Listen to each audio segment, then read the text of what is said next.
मेरे solo travelling के दौरान ना काफ़ी सारे लोगों से मिलना-जुलना होता है और उसमें से काफ़ी सारे लोगों की जो कहानियाँ हैं ना, उसने मुझे एक तो इंस्पायर किया या फिर मेरा जो सोचने का तरीका है, वो बिल्कुल चेंज किया।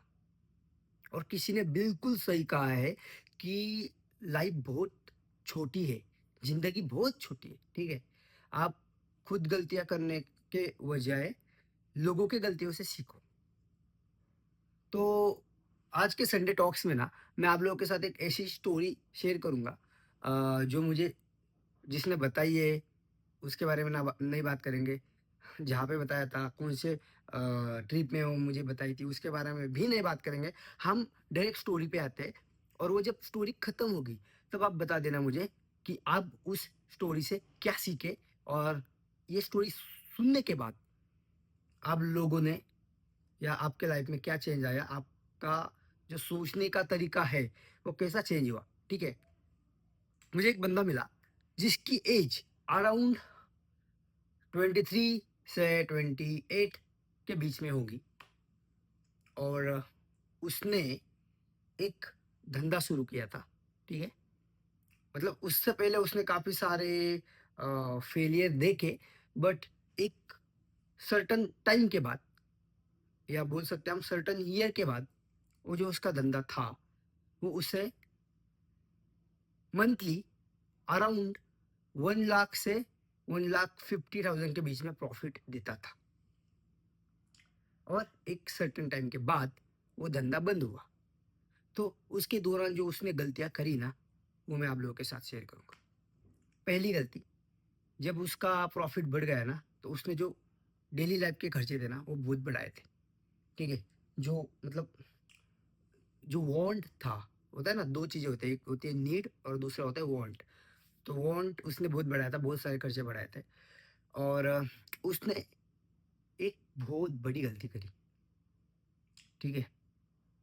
वो गलती ये थी, हम लोग भी करते हैं ना दिखावा, ठीक है? उसने ये किया कि उसकी जब सिस्टर की शादी हो रही थी, तब उसने उस धंधे का जो कैपिटल था, वो उसमें लगा दिया और उसका रीज़न मुझे ये बताया कि मैं ये चाहता था कि मेरे बहन एक तो शादी एक ही बार होती है लाइफ में और मैं ये नहीं चाहता था कि मेरे सिस्टर ऐसे बोले कभी कि मेरे भाई ने मेरी शादी में मतलब मैं चाहता था कि उसे ये बोलना चाहिए कि सिस्टर को कि मेरे भाई ने मेरी शादी में कोई कसर ना छोड़ी।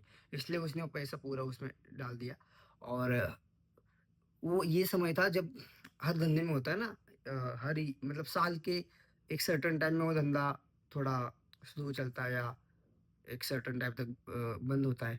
तो वो पीरियड चल रहा था उसका और उसने वो जो कैपिटल था, वो पूरा उसमें डाल दिया और उसने ये सोचा होगा कि जब मैं रिस्टार्ट करूँगा तब दोस्त वोस्त दे देंगे उधार। तो फिर जब वो धंधा रिस्टार्ट करने का टाइम आया, तो उसको किसी ने भी उधार नहीं दिया। अब उसने जो मुझे गलती बताई ना, वो मुझे सबसे ज़्यादा हिट करी और मैंने सोचा हाँ भाई, सही बोला उसने। पता है क्या बोला उसने? उसने बोला कि जब मैं वो धंधा कर रहा था, जब मैं 1 लाख टू 1,50,000 कमा रहा था, तब मेरे सराउंडिंग में ऐसे लोग नहीं थे, जो मेरे जितना कमा रहे या फिर मेरे से ज़्यादा कमा रहे। अगर वैसा होता ना, तो जब उसको ये धंधा रिस्टार्ट करने का टाइम आया था, जब वो दोबारा स्टार्ट करने का टाइम आ गया था, तब वो लोग उसे पैसा दे देते उधार पे, बट उसके पास ऐसे बंदे ही नहीं थे। अब मुझे ये बताओ, इस स्टोरी से आप क्या सीखे? मैं पता है क्या सीखा? मैं सीखा भाई दिखावा नहीं करना है मुझे। मेरी जितनी ज़रूरत है या फिर मेरी जितनी औकात है, मैं उतना ही पैसा स्पेंड करूँगा, कोई भी चीज़ में।